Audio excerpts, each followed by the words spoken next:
It's me again, Jonas Lailay Jr., BS81A. In this video, I'll show you my second activity in human-computer interaction. First, I download picture, then I put them at the folder that I create. Then open Microsoft Access, go to More Forms, and select Modal Dialog to add form. Add two labels to put the instruction and the name.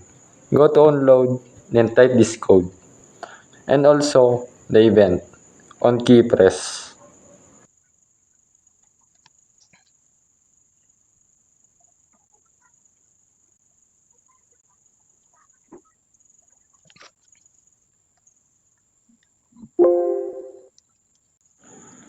On the main form, put two labels.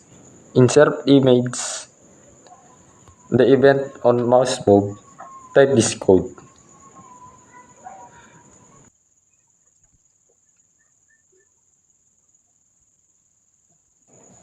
As you drag the mouse on the image, there are messages that describe the image.